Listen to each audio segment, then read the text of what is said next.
Composting is one powerful opportunity for us to create fertile soil in our veggie gardens. And it's made very simple with the help of our red wriggler worm friends here, the Eisenia fetida. So that would be a red wriggler here. These are a bunch of red wrigglers. They love to come in bundles and hang out together.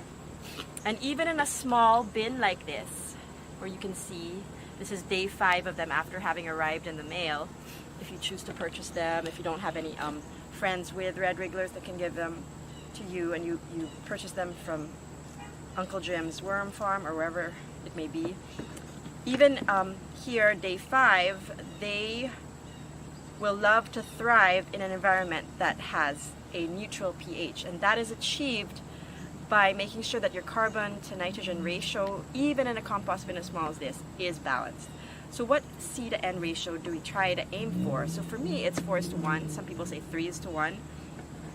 And that's basically 1/4 of my bin is made of scraps. Only 1/4 of it is the foodstuffs, and 3/4 of it is carbon. So that could be soil, that could be paper.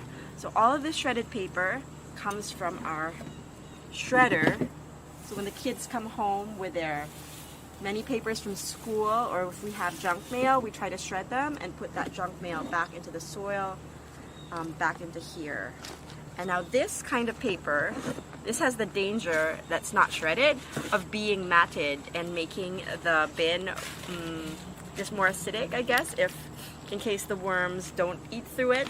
So it's always best in cases like this to just kind of try to tear this as small as you can so the worms can digest, and just to help them along a little bit, because otherwise it'll take forever for this bin to decompose and become the nice fertile soil that you want to have. Now, some things to consider when you have this bin are that you don't want this bin to get anaerobic. That means you don't want it to get matted. You want to stir this like every so often, every 3 days, every 4 days, whenever you remember. Not like once a week. I think that might be, you might have, as often as you go and add scraps to it, you should stir this compost bin.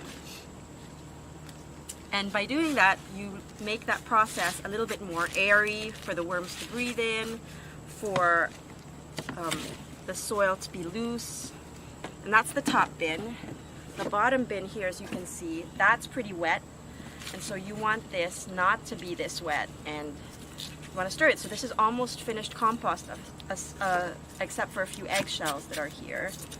Oops, sorry wormies. Some of my worms are escaping, which is fine, except that I do want to increase their population in this bin so I can spread them around the garden. Now you'll also notice there's some grubs here. You see those white grubs, and these are the larvae of black soldier flies. If you have chickens in your garden, these are wonderful treats for your chickens. And if you do not, they are really fast eaters, and they will eat through citrus, which you're not supposed to put in this worm bin if you have red wrigglers, but I've seen accidentally put some in, and they will just eat through that citrus fine and dandy, whereas the red wrigglers will die off if they even touch the citrus.